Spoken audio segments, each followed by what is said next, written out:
Hey, good morning. It's Kirby Chambliss. We're here in Brazil for the Red Bull Air Race World Championships. Come on in. I'm enjoying a little bit of the local brew here. Come on in and see the hangar.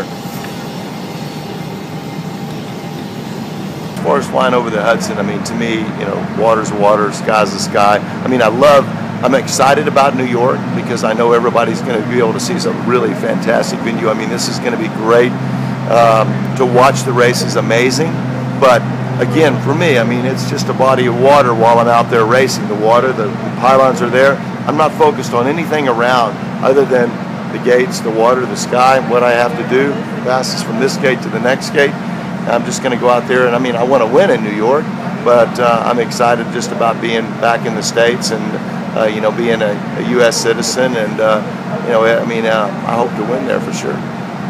The way this track gets planned is basically have software that does that now. So there's all kinds of things that go into play. Basically, how big the area is, and that defines what kind of track we're going to have, because we have to have, there's all kinds of, basically lines that in order to comply with the FAA and CAA regulations about if an airplane, God forbid, were to come apart, that it will always end up in the water long before it could ever get to the crowd. So we've got all that has to be. So all that's taken into account, the room that you have and how the track can be designed, and it's a software program that does it. There's 2 cameras on the airplane, and they're both high definition, which is good and bad because it's one of them's on your face. But anyway, it's one of the high definition cameras. It's also a wide lens. You see it up on the tail, and that will show the entire airplane. So you basically get it from my perspective, it's like sitting back here on the tail of the airplane and watching everything happen just like I would. The other camera is right over the top of Jason's head. You can see it, it's basically positioned so that it will be on my face, and so it gives you that perspective too.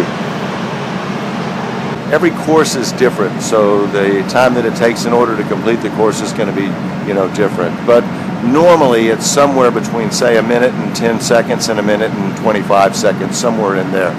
We go from country to country, and the logistics of this thing, it must be some sort of a nightmare. Fortunately for me, that's not my job. I mean, the airplanes themselves is a very small percentage of all the stuff that has to get shipped around, all the support things that we need. I mean, obviously we're in a hangar. All this gets shipped around, all these hangars, cafeterias, in order to support like 500 people.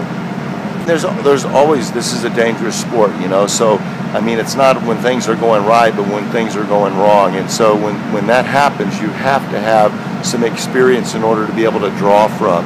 And the only way to get experience is to fly, and the only way to fly is to be on the earth for a while. So yeah, I think age is a benefit sometimes.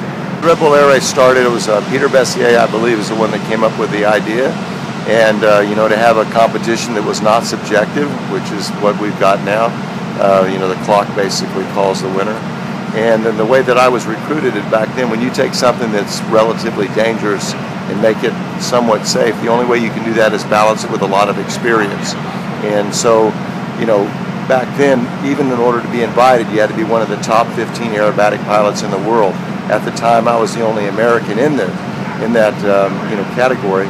So I got a call, and they said, hey, we'd like for you to come over and try this new thing we're going to call it Red Bull Air Race, and explained it to me. And I said, well, I've got to fly at Oshkosh on Tuesday. This is on Sunday, and it's in Budapest, Hungary. And I thought, I don't want to be jet lagged or anything. So anyway, to make a long story short, they kept calling and kept offering more and more money. And finally I said, okay, I'll go. And I tell you what, I mean, it was just unbelievable experience for me. I love aerobatics. I love speed. I love being low level, and it had all 3 of those things. So it was kind of a natural fit for me.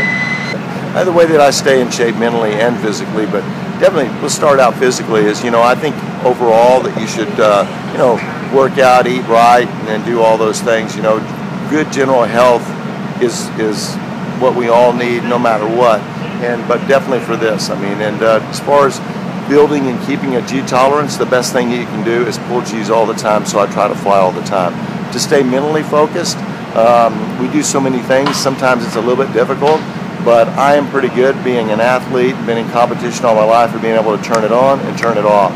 So, 30 minutes before I fly, I really try to walk through the track visually in my mind, and then I go out there and try to make that reality. Once I close that canopy, I'm all about business, and I'm all about winning.